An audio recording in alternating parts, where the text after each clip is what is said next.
He was attending his mother's funeral. After the other mourners had left, he pretended to let a balloon go, positioning it perfectly to block the overhead security camera. Then he locked the door to the viewing room, pried open his mother's coffin lid, retrieved a body he'd hidden in the air vent, and placed it inside the coffin with his mother. Meanwhile, the security guard noticed something wrong with the CCTV feed. Back inside, the man was struggling frantically to hammer the coffin nails back into place. Outside, the guard was already working on unlocking the door. The man thought he was in the clear, that he'd pulled it off flawlessly. But just then, a strange noise echoed from inside the coffin. Rewind slightly. Just moments earlier, the man had been rushing to his mother's funeral, distracted by his phone. He hadn't noticed the dog dart out in front of his car until the last second. He swerved violently, only to see a person appear suddenly in his path. Disaster struck. Getting out of the car, he discovered he'd hit and killed an older man. The problem? The man was a high-ranking police inspector. If this got out, his career would be over instantly. He dragged the body into his trunk and sped away from the scene. Just when he thought he'd gotten away with it, he saw flashing lights ahead. A police roadblock blocked his path. Thinking fast, he jumped out, identified himself as an inspector, and chewed out the officers for daring to hold him up during an urgent matter. The intimidated officers didn't dare argue and quickly waved him through. He made it to his mother's funeral. His original plan had been simple: get through the service, then find a remote place to dispose of the body, and the nightmare would be over. But then he received an unexpected text message. A colleague warned him. Internal Affairs had just searched his office and found evidence of bribery. Worse, they were heading to the funeral now and planned to search his car. Panic seized him. The body was still in his trunk. Desperate, he frantically looked for a solution. That's when he spotted the ventilation shaft in the funeral home. An idea sparked.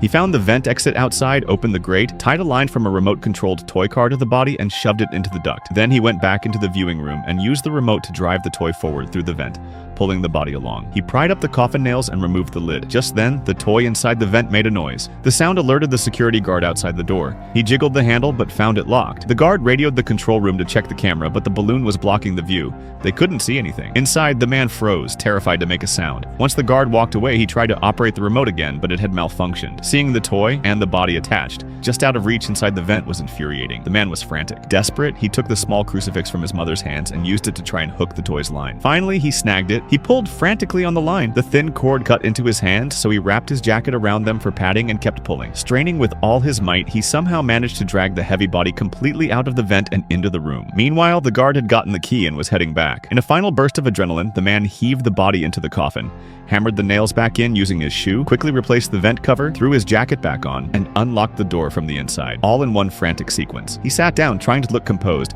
acting as if nothing had happened. But just then, a cell phone started ringing from inside the coffin.